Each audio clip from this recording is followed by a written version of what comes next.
Welcome and thanks for joining us for another episode of Scope. Papua New Guineans joined in unison once again to commemorate the first anniversary of the death of Great-Grand Chief Sir Michael Thomas Somare on 26th of February. Sir Michael, the leading founding father of PNG, was called to be with the Lord on this date. His legacy and the lessons he taught to many who were privileged to have walked beside him were shared again in his Remembrance Day, as they had done 1 year ago when the country joined his family in mourning what was a collective loss. Residents in the nation's capital joined thousands in other parts of the country to remember the late Great-Grand Chief with a Remembrance Day vigil.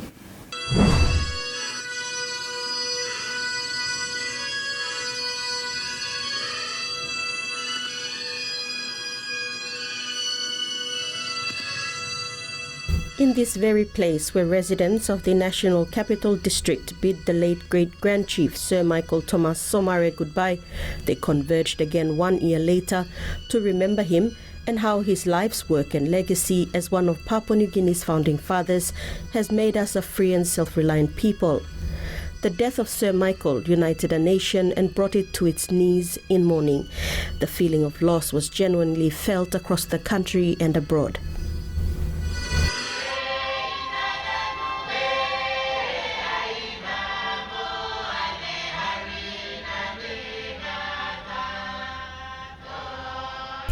To commemorate the first death anniversary of late Sir Michael Somare, the National Capital District Commission organized a vigil on the evening of Monday, 28 February, to celebrate the life of this champion of national sovereignty.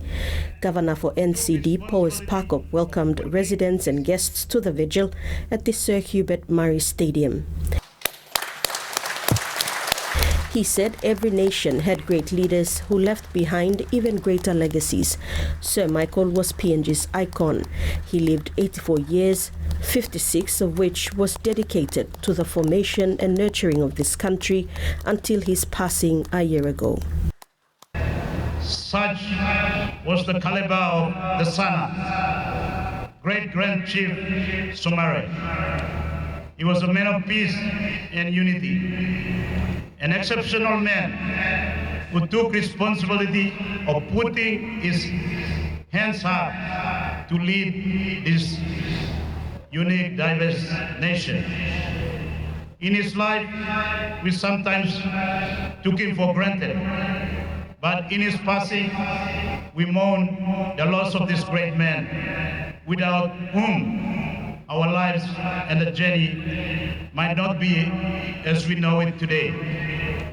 Governor Pakop reminded the nation that February 26 is fixed as a time to celebrate the life of Sana, to remember the values he has set and the lessons he left behind. It is a time to show respect, gratitude, and ensure future generations do not forget his life and who he was. The measure and success of a nation is not just in its economy, its social services, its physical infrastructure and other development. More critical and important are the values, virtues, and principles that guides, motivates, and defines the nation and its people. These values and virtues set the standard and the priorities of government and the nation as a whole. The Great-Grand Chief continues to be accorded a man of peace who was not quick to anger and who forgave easily. In the face of atrocity, doubt, and challenges, he charged head-on. He had confidence in his people. He had fortitude and resilience.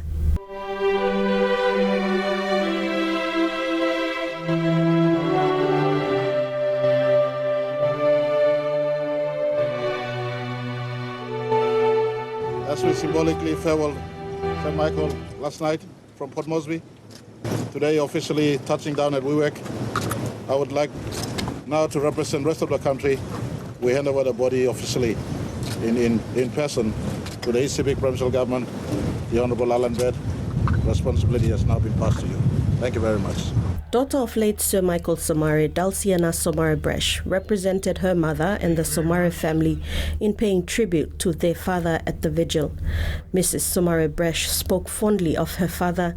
Her memories of him always fell back on simple but lifelong lessons he had taught her and her siblings while growing up. I think the importance of what we remember as a family and what we understand of our father and the primary role he played in our households was one of incredible security and stability. And as the years passed on, she and her family came to understand all that he did and stood for. The importance of independence to our father and the way we saw him believe it and live it was through the ongoing independence and supporting the liberation of other groups of people while balancing sovereignty. Mrs. Somare Bresh shared a story that illustrated her late father's bravery and courage at resolving conflict. And I saw my father risk a lot that he believed in to go into Bougainville during the conflict when Prime Minister Bill Skate called upon him to go into the no-go zone. I was saying to my brother Arthur tonight that we felt that it was a very risky period, and it was probably the longest 16 hours of our life as we watched him enter the hangar and fly away in a small plane, later to be flown into the no-go zone in a helicopter. Me come long ask him to release him on the line because by putting me in good position, long argue with the government.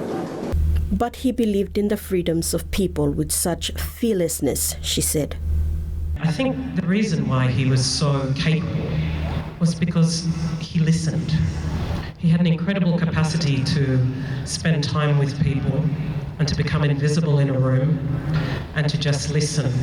And I think I've said it a few times when I've spoken publicly, that's how he garnered trust. Above all, late Sir Michael was committed to his family, his wife and his faith as a Roman Catholic. His unwavering faith in his Christian belief was one of his strongholds.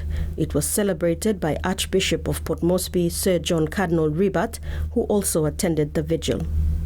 The wisdom of Jesus Christ and his church was not for all elite remnant, but for the world God loved so much. He gave his only son, so Sir Michael applied his mind and strength to matters of the body and the soul, to seeking and grasping, articulating and sharing a higher truth, indeed a person who is truth. Today, we remember and intercede for Sir Michael, the public man who loved with all his strength, the politician who loved with all his mind, the churchman who loved with all his soul, and the family man who loved with all his heart. Prime Minister James Marape was the last of the speakers at the Remembrance Day vigil. He said late Sir Michael Thomas Somare will forever speak to us, even in death, through the institutions he set up. Somare is Papua New Guinea, and Papua New Guinea is Somare. You can never detach the two. As Bed of Paradise is on one side, and as the other symbols is on the other side of our coins or our notes in our currencies, Somare and Papua New Guinea are but one. In one of his last visits and conversations with the late great Grand Chief, PM Marape was reminded of the importance of women and girls. And his conversation that I want to start today in honor of him is respect to our mothers, our sisters, and our daughters of our country. By doing so, we could have truly honored Somare in life and in passing.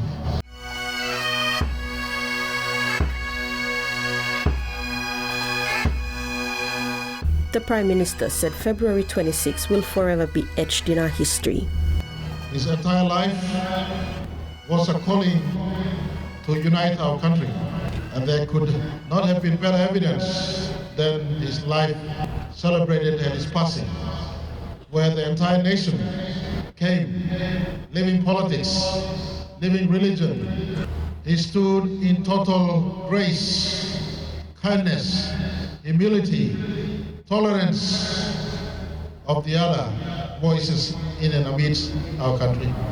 PM Marape said he was privileged to have walked alongside Sir Michael. I was a privileged politician, having lived under his sails. The first time I became a member of parliament in 2007, I had the first voice amidst his many voices and utterances in our country. The first voice I had as a member of parliament was his call at Warangoi, Sina Brown's place, for my generation of leaders to deliver economic independence to our country, for he worked so hard for political independence and unity. And it's about time we step into the space of giving. And economic independence was Sir Michael's second biggest goal until his retirement and later his passing.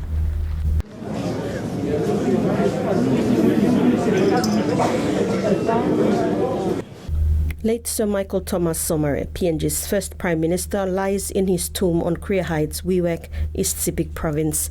His final resting place is now a national treasure, a place where a new story in PNG's history begins. When we come back, Department of Works and Implementation launches Connect PNG 2022 Workplan and a new name to emphasize the government's signature road infrastructure program.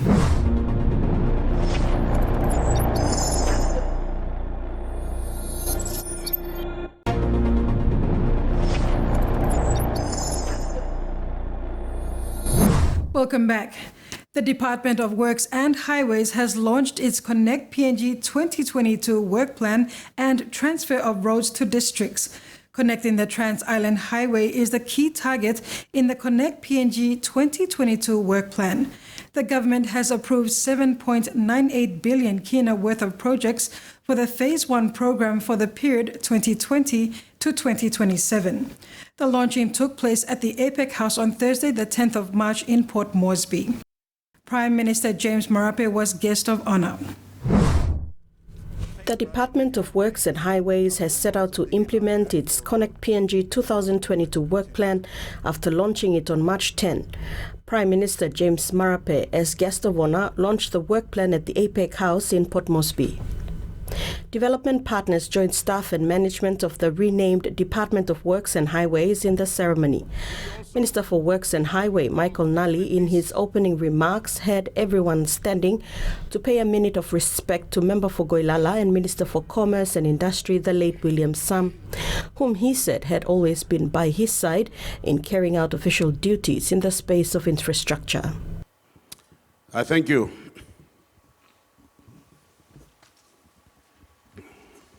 Minister Nally then went on to acknowledge the support of development partners in the Connect PNG program, which is progressing.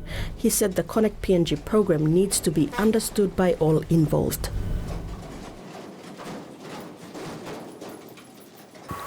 The Connect PNG, we have the existing roads to maintain and upgrade, which we call Connect PNG, but we also have the greenfield where we have to do fresh cuts connecting the regions.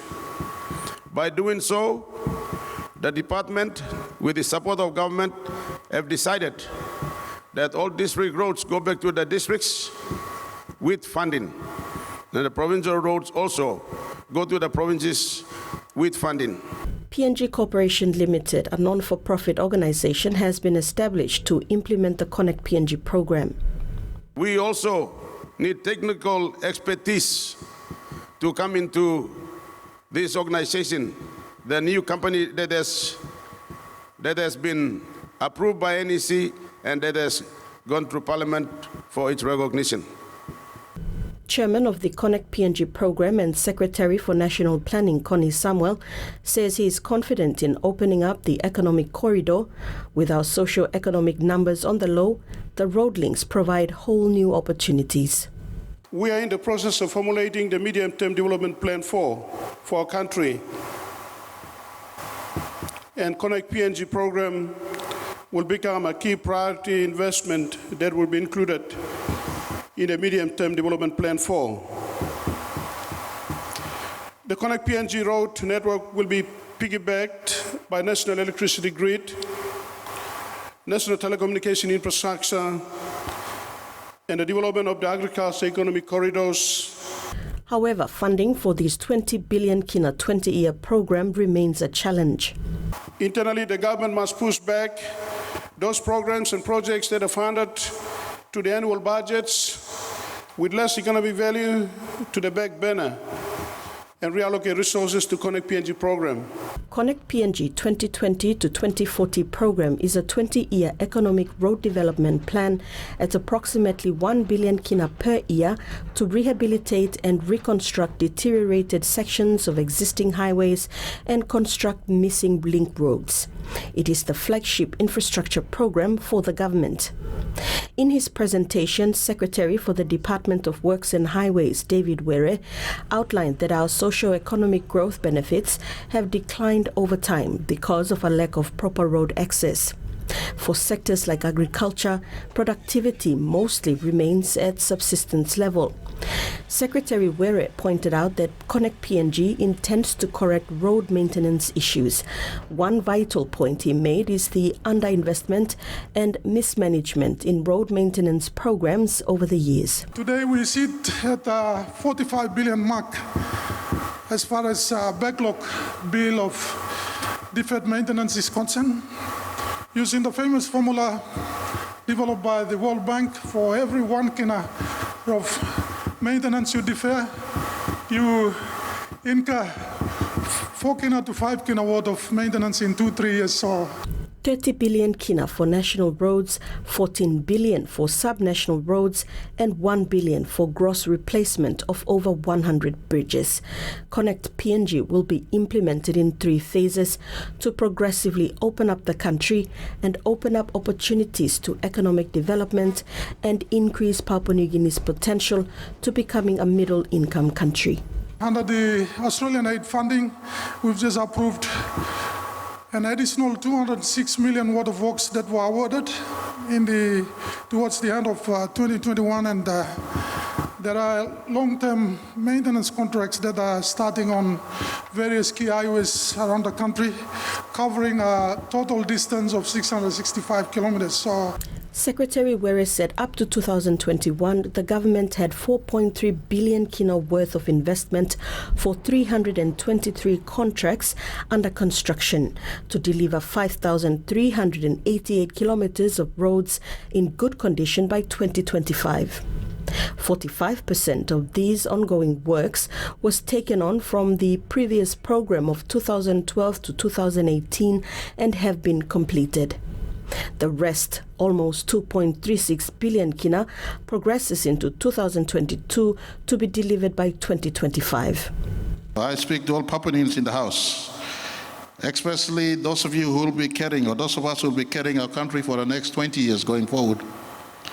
This Connect PNG blueprint is fulfilling the 5-point plan our fathers passed to us in 1975 about equal distribution of wealth, about lifting our country from the doldrums and ensuring that it gets up, gets going, and is economically independent. We're now entrenching this at the cusp of our nation celebrating 50 years of independence in 2025. PM Marape said if government allocated 5.6% of the national budget to the Connect PNG program each year, it would have 7.9 billion kina by 2027. When phase 1 of the road program matures, by 2034, it would have 19 billion kina. The Prime Minister then went on to launch Connect PNG 2022 Workplan. He also acknowledged the change in the department's name and the new logo that the department would be brandishing in going forward. Connecting the Trans Island Highway is the key target in the Connect PNG 2022 Workplan. The government has approved 7.98 billion kina worth of projects for the phase 1 of the program period of 2020 to 2027. The government aims to connect 16,200 kilometers of roads by 2050. After the break, Barako Village commissioned sanitation project, the Sego Dry Toilet, a vital sanitation facility that is user-friendly, environmentally friendly, and addresses health and sanitation issues in rural Papua New Guinea.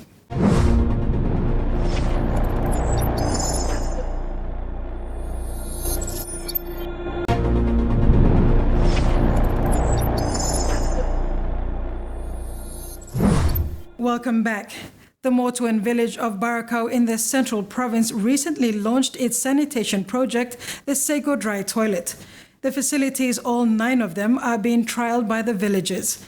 The Sego Dry Toilets improve sanitation standards, especially in rural areas, provide a secure place for women and girls to use the restroom, and are environmentally friendly.